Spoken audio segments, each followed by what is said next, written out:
तो भारत और न्यूजीलैंड की टी20 सीरीज एक बहुत ही रोमांचक मोड़ पर आ चुकी है। आज हम इसी का विश्लेषण करने वाले हैं कि चौथे मैच में कौन सी टीम भारी पड़ने वाली है। क्या ये भारत का टीम गेम होगा या फिर न्यूजीलैंड का कोई एक अकेला स्टार मैच का पासा पलट देगा।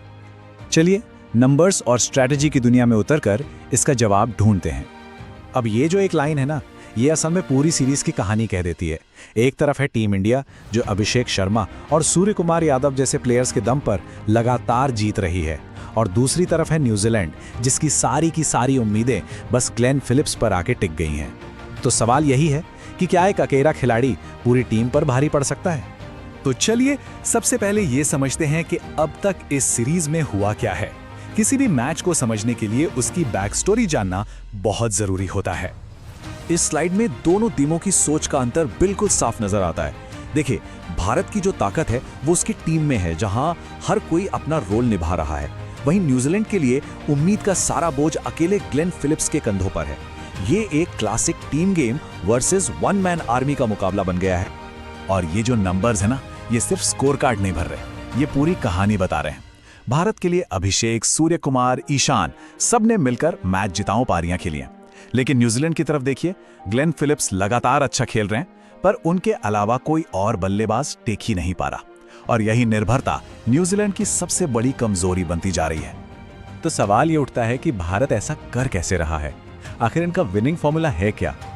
चलिए उनकी स्ट्रैटेजी को थोड़ा और गहराई से समझते हैं।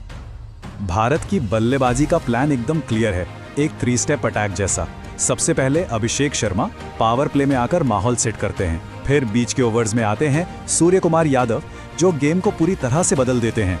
और आखिर में ईशान किशन आकर पारी को एक जबरदस्त फिनिश देते हैं। मतलब एक परफेक्ट प्लान।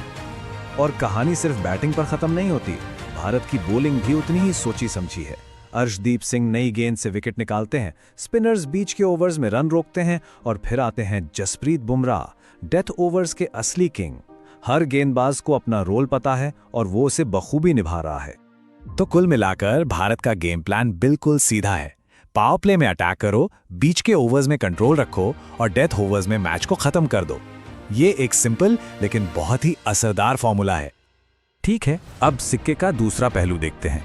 न्यूजीलैंड के सामने क्या चुनौतियां हैं। क्या वो सच में एक वन मैन आर्मी बनकर रह गए हैं। आइए उनकी रणनीति को भी समझते हैं। ये चार्ट मतलब ये सब कुछ कह देता है ना। न्यूजीलैंड के टोटल रन्स का इतना बड़ा हिस्सा अकेले ग्लेन फिलिप्स बना रहे हैं। ये निर्भरता बहुत खतरनाक होती है। अगर फिलिप्स चलते हैं तो टीम मैच में बनी रहती है, लेकिन अगर वो जल्दी आउट हो गए तो पूरी बैटिंग लाइनअप बिखर जाती है। और इसी एक खिलाड़ी पर निर्भरता की वजह से ना, न्यूजीलैंड की स्ट्रैटेजी थोड़ी डिफेंसिव हो जाती है। उनका प्लान होता है किसी तरह शुरुआती ओवर्स निकालो, बीच में गेम को स्लो करो, और फिर आखिरी उम्मीद के तौर पर ग्लेन फिलिप्स पर दांव लगाओ कि वो अंत में कुछ कमाल कर देंगे। ये एक बहुत ही रिस्की प्लान है। ठीक है, तो हमने टीमों की बात कर ली, लेकिन क्रिकेट सिर्फ खिलाड़ियों का खेल तो है नहीं। पिच और मौसम का भी बहुत बड़ा रोल होता है, जो किसी भी टीम का प्लान बिगाड़ सकते हैं। इस मैच में ना जीत का एक सीधा सादा मंत्र हो सकता है, 3 स्टेप्स का। पहला, टॉस जीतो। दूसरा, चेज करने का फैसला करो। और तीसरा, ड्यू फैक्टर का फायदा उठाओ। अब ऐसा क्यों? क्योंकि रात के मैच में ओस यानी ड्यू गिरती है, इससे गेंद गीली हो जाती है। स्पिनर्स के लिए गेंद को पकड़ना मुश्किल होता है और बॉल बैट पर और अच्छे से आती है। मतलब जो टीम बाद में बैटिंग करेगी उसे फायदा होगा। बिल्कुल सही। आज के मैच में टॉस जीतना मतलब समझ लीजिए आधा मैच तो वहीं जीत लिया। जो भी कप्तान सिक्का उछालेगा उसके दिमाग में यह बात जरूर होगी। चलिए अब बात करते हैं उन 3 मिनी बैटल्स की, उन छोटे छोटे मुकाबलों की जो तय करेंगे कि ये बड़ा मैच कौन जीतेगा। पहली टक्कर पावर प्ले की। एक तरफ है न्यूजीलैंड के सबसे बड़े गेंदबाजी हथियार ट्रेंट बोल्ट, जो अपनी स्विंग से किसी भी बल्लेबाज को परेशान कर सकते हैं। और उनके सामने होंगे भारत के तूफानी ओपनर अभिषेक शर्मा, जिनका काम है बस अटैक करना। इस मुकाबले से ही मैच की दिशा तय हो जाएगी। अब आते हैं बीच के ओवर्स पर। ये वो फेज है जहां मैच बनता या बिगड़ता है। यहां होगी मिचेल सैंटनर और सूर्य कुमार यादव की दिमागी लड़ाई। सैंटनर अपनी चालाक स्पिन से रन रोकने की कोशिश करेंगे और सूर्या अपने 360 डिग्री शॉट से गेम को भारत की तरफ खींचना चाहेंगे। और फिर मैच का क्लाइमैक्स, डेथ ओवर्स। एक तरफ दुनिया का best death bowler Jasprit Bumrah, दूसरी तरफ न्यूजीलैंड का सबसे खतरनाक बल्लेबाज ग्लेन फिलिप्स। ये प्रेशर का असली गेम होगा। जो यहां जीतेगा वही अपनी टीम को जीत दिलाएगा। तो इतनी सारी बातें हो गईं, स्ट्रैटेजी, प्लेयर्स, कंडीशंस। अब भावनाओं को साइड में रखकर देखते हैं कि नंबर्स यानी कि आंकड़े क्या कहते हैं। ये नंबर देखिए, 70%। आंकड़े कहते हैं कि अगर भारत ने पावर प्ले में मतलब पहले 6 ओवर में 1 या 2 से ज्यादा विकेट नहीं खोए तो उनके जीतने का चांस 70% है।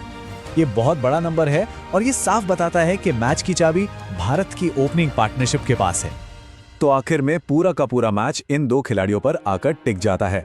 भारत के लिए एक्स फैक्टर होंगे सूर्य कुमार यादव, जो बीच की ओवर्स में मैच का रुख बदल सकते हैं, और न्यूजीलैंड के लिए ये रोल है ग्लेन फिलिप्स का, जिन पर पूरी टीम का दारोमदार है। तो पूरा विश्लेषण सामने है। अब सवाल ये है कि पलड़ा किसकी तरफ भारी है? क्या भारत की टीम वर्क जीतेगी या फिर ग्लेन फिलिप्स का अकेला दम कोई चमत्कार कर दिखाएगा? ये सिर्फ एक क्रिकेट मैच नहीं बल्कि 2 अलग अलग फिलॉसफी की टक्कर है। फैसला आज रात मैदान पर होगा।